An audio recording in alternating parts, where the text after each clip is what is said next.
Hi, my name is Charles, and this is Great Britain Nostalgia. In 1953, a miner's wife in County Durham put a breakfast on the table that cost less than twopence a head, kept 5 people full until noon, and used nothing that was not already in the kitchen. Today, the average British family spends over £4 per person on breakfast before they have even left the house. Something went very wrong somewhere between then and now, and I think I know exactly what it was. Stay with me. Number 15. Bread and dripping. Let us start at the beginning. Not the glamorous beginning, the real one. Bread and dripping was the breakfast that built industrial Britain. After the Sunday roast, the fat and meat juices that collected in the bottom of the roasting tin were poured into a ceramic pot and left to set overnight. By morning, you had 2 layers, a creamy white fat on top, and beneath it, a dark, glossy, intensely savory jelly made from the concentrated meat juices. You spread both layers onto thick bread or toast. You added a pinch of salt. That was breakfast. In 1955, a joint of beef cost about 3 shillings. The dripping it produced was free. A family could spread that pot across breakfast for 3 or 4 days. The flavour was rich, meaty, and deeply satisfying in a way that no margarine ever replicated. The British Heart Foundation spent the 1970s telling everyone to stop eating animal fat. By the 1980s, the dripping pot had vanished from most kitchens. We replaced it with low-fat spreads that tasted of nothing and cost 3 times as much. I am not saying the British Heart Foundation was wrong. I am saying that bread and dripping on a cold January morning was one of the finest things this country ever produced, and we threw it away without a second thought. Number 14. Oatmeal porridge with black treacle. Not golden syrup, not honey, not a sprinkle of blueberries and a swirl of almond butter. Black treacle. Dark, thick, slightly bitter, with a depth of flavour that golden syrup never comes close to matching. A single teaspoon stirred through a bowl of proper salted porridge turned it from something sustaining into something almost luxurious. Black treacle is a byproduct of sugar refining. In the early 20th century, it was one of the cheapest sweeteners available in Britain. Your great-grandmother used it because it was affordable, yes, but also because she understood instinctively what nutritionists confirmed decades later. Black treacle contains iron, calcium, and magnesium in quantities that refined sugar does not. She was not following a wellness trend. She was keeping her family healthy on almost nothing. A tin of Lyle's black treacle costs about £1.40 today and lasts for months. A bag of porridge oats costs even less. The whole breakfast comes to pennies per serving, and it will keep you full until well past 11. I tried this on a Tuesday morning in February, and I genuinely did not want lunch. My nan would have considered that a success. Number 13. Fried bread. I need to be very clear about something. Fried bread is not toast. Toast is what happens when you give up. Fried bread is what happens when you know what you are doing. After you had fried your bacon or your egg, the pan still had fat in it. Good fat. Flavoured fat.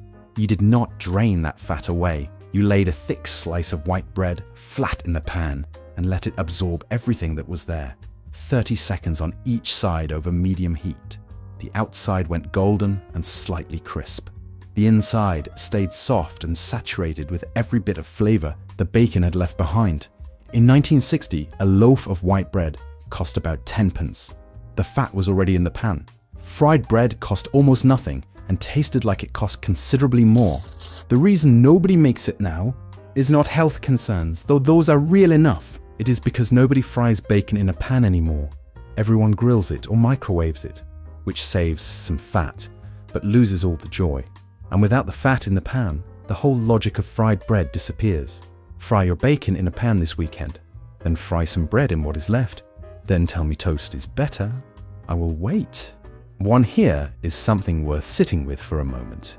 In 1958, a working-class family in Manchester spent roughly 8% of their weekly income on breakfast food. That covered porridge, bread, a small amount of bacon, eggs when the hens were laying, and whatever was left from the previous evening. Today, the ready-to-eat breakfast cereal market in Britain is worth over £1.3 billion annually. We spend more on cereal than your grandmother spent on feeding her entire family for a week. and cereal is mostly air, sugar, and a cardboard box with a cartoon on it. The stovetop breakfast did not disappear because people stopped wanting it. It disappeared because an entire industry spent 40 years convincing us that standing over a pan in the morning was a burden and that opening a box was liberation. It was not liberation.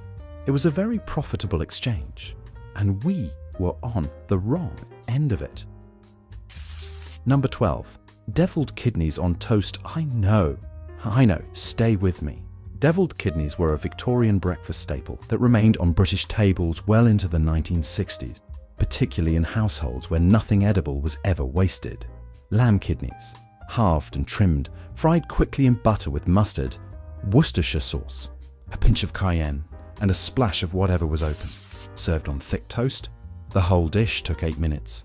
In 1955, lamb kidneys cost about 4p a pair at the butcher. They were offal, which meant they were the cuts nobody else wanted, which meant they were cheap, which meant your grandmother bought them without hesitation. The flavour is rich, slightly gamey, sharp from the mustard, with a heat from the cayenne that wakes you up more effectively than any cup of instant coffee ever managed. I will be honest with you. The first time I made these, I was not convinced. The second time, I understood entirely why the Victorians ate them for breakfast. The third time, I rang my mother to ask why nobody had told me about this sooner.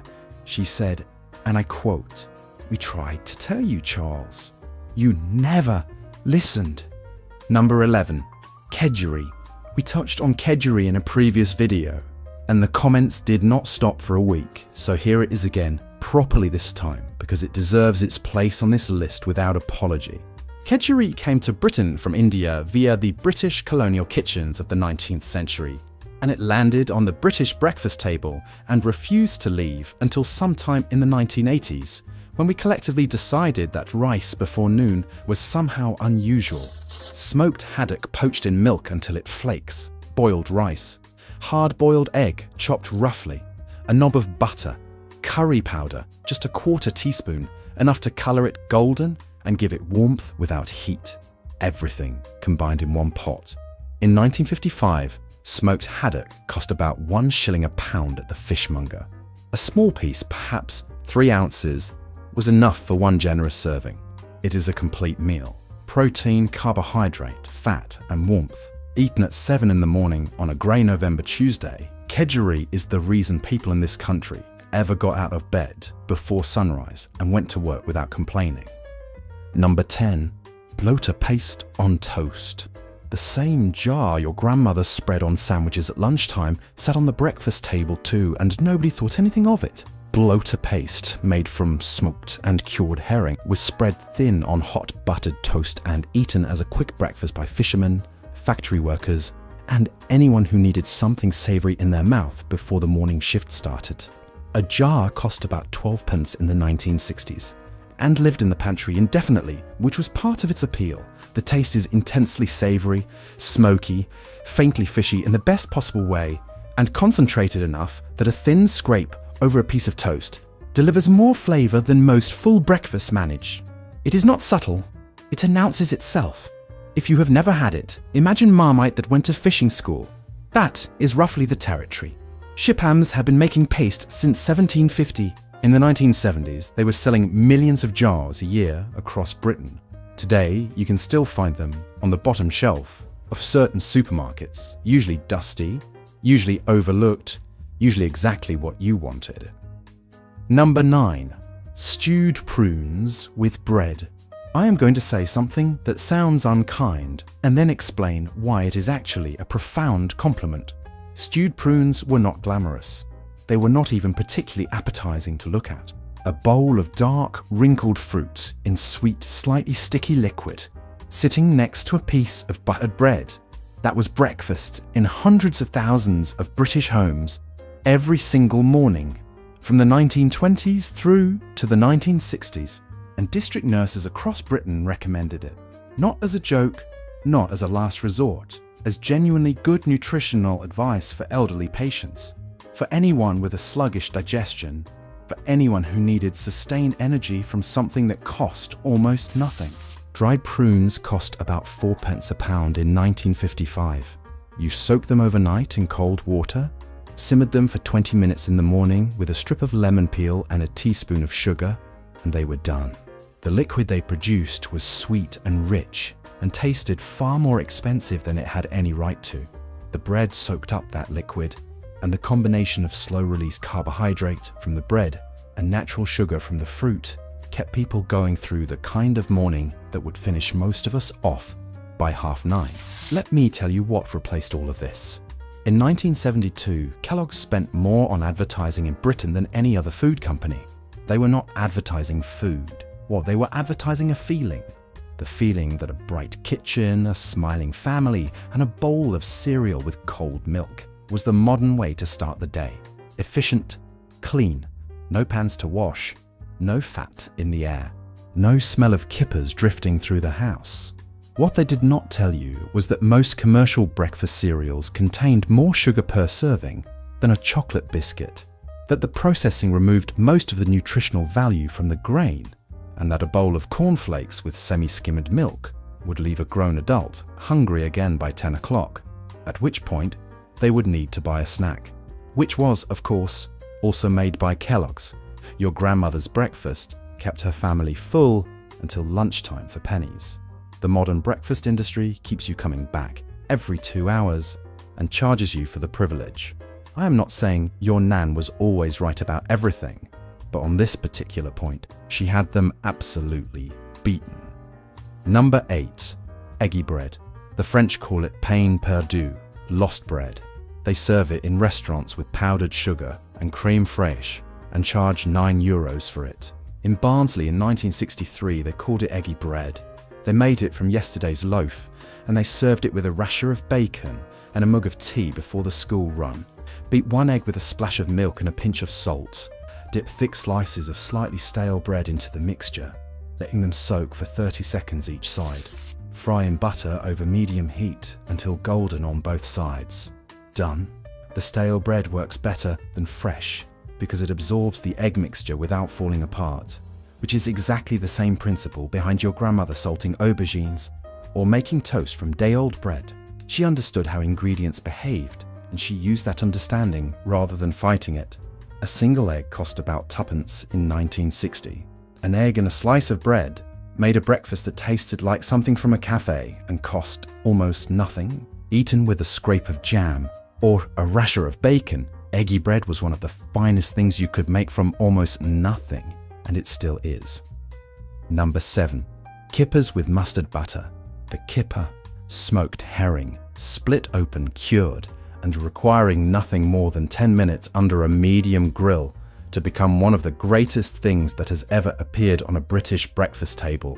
Your grandmother did not eat kippers because they were fashionable. She ate them because the fishmonger sold them cheaply. They lasted longer than fresh fish.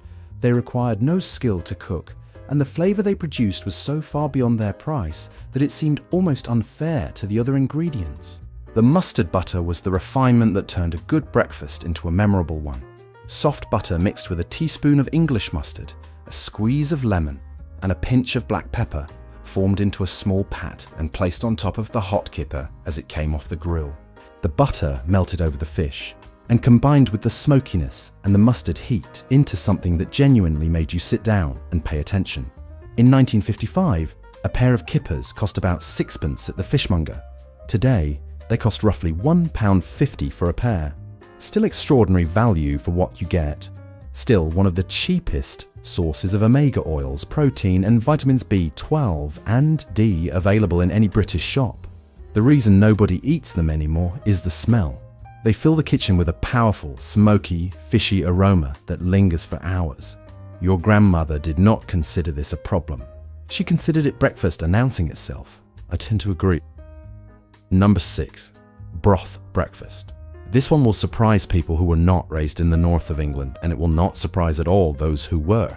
In Yorkshire, Lancashire, County Durham, and across the industrial north, leftover broth from the previous evening's supper was reheated the following morning and eaten for breakfast with thick bread for dipping, not as a last resort, as a first choice, as the deliberate, intentional decision of people who understood that good broth was too valuable to leave until it lost its flavor.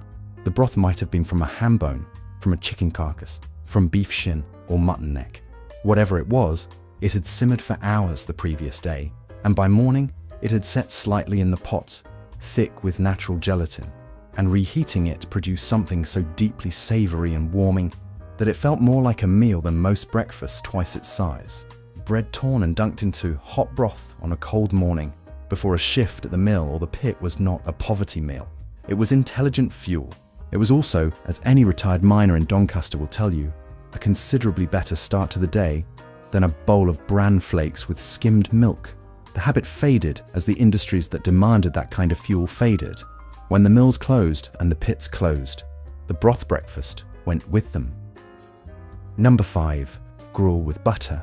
Before you roll your eyes and think of Oliver Twist, let me stop you there, because what was served in the workhouse and what your grandmother made at home were connected in name only.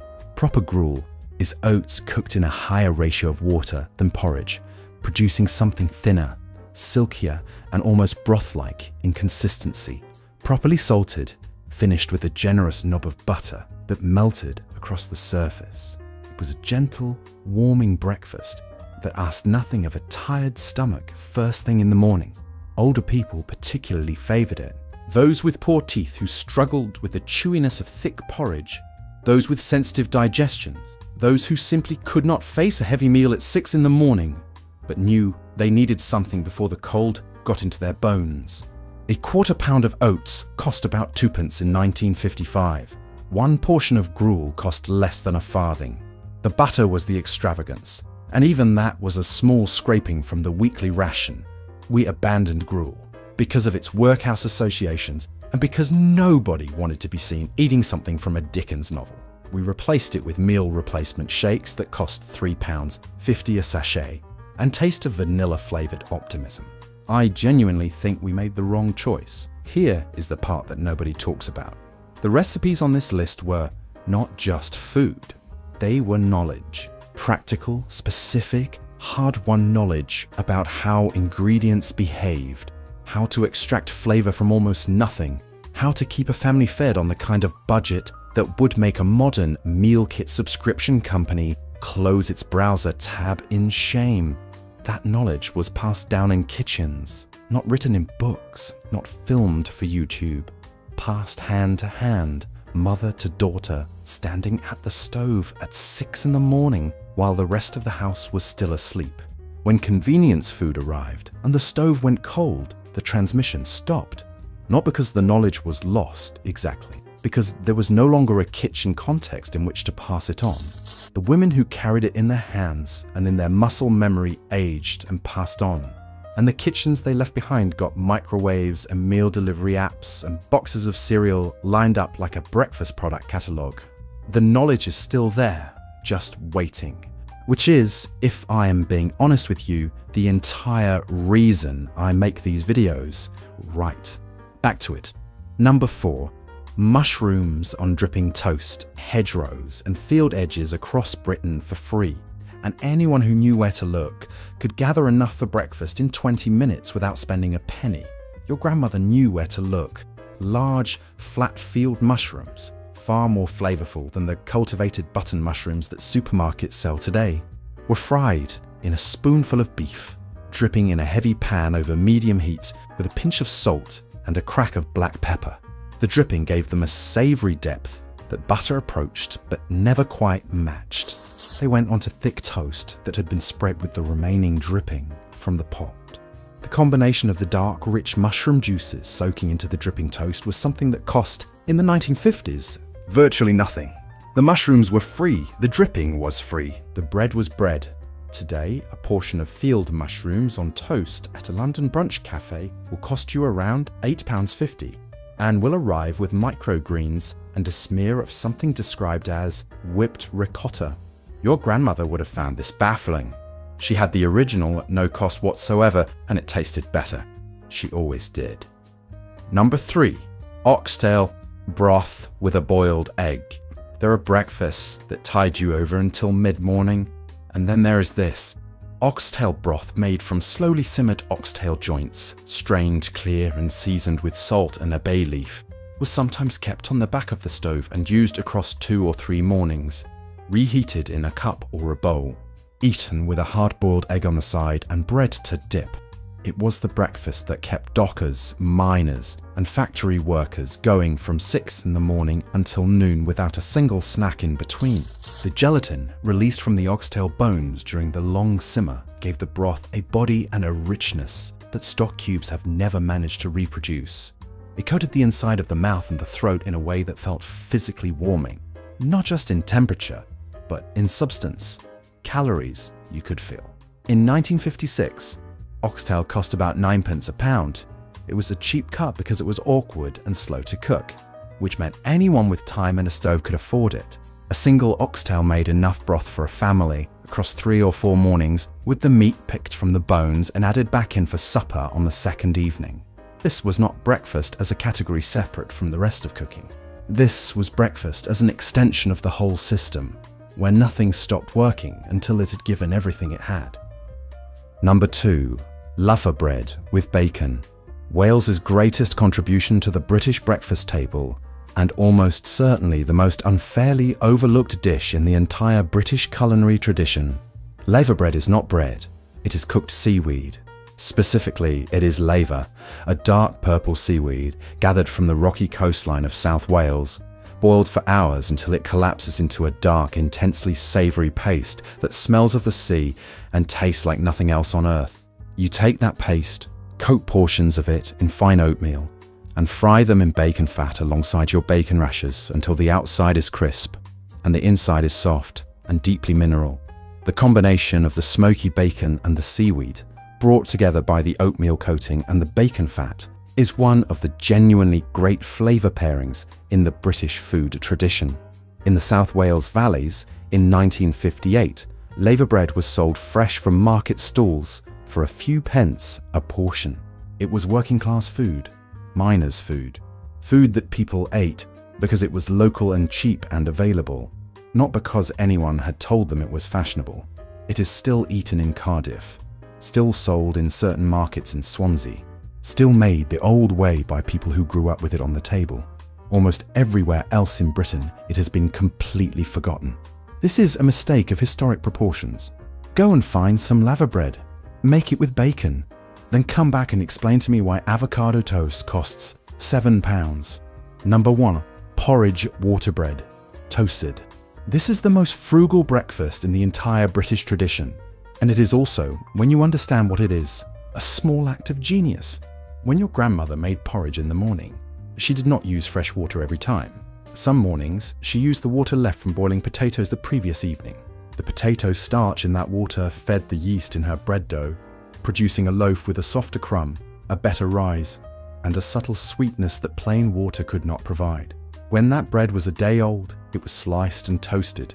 The toast was spread with butter or dripping, or a scrape of marmalade, if there was any. That was breakfast. 3 acts of cooking collapsed into a single economy. The potatoes produced the water produced the bread. The bread, given one more day, produced the toast. Nothing was wasted. Everything served a second purpose. The breakfast on the table on Wednesday morning was the direct descendant of the dinner on Monday evening, and the woman who made it understood the entire chain without needing to write any of it down. That is not thrift as a burden. That is thrift as a form of intelligence, as a way of seeing the kitchen not as a series of separate meals, but as a continuous system where every act of cooking feeds the next one. Your grandmother operated that system every day without thinking about it because she had learned it from her mother, who had learned it from hers, all the way back through generations of British women who understood that the difference between going hungry and eating well was not money. It was knowledge. Here's my challenge to you this week. Pick one, just one from this list. Make the eggy bread on Saturday morning. Fry some bread in your bacon fat on Sunday. Find a jar of bloater paste and put it on hot toast before you leave for work on Monday morning. And watch your colleagues look at you with a mixture of confusion and envy. These breakfasts were not forgotten because they were bad. They were forgotten because an industry needed you to forget them, needed you to reach for a box instead of a pan, needed breakfast to be a product rather than a practice. Your grandmother knew the difference. She ate well on almost nothing, fueled her family through decades of genuine hardship, and never once needed a meal kit delivered to her door in a cardboard box with a carbon offset sticker on the side.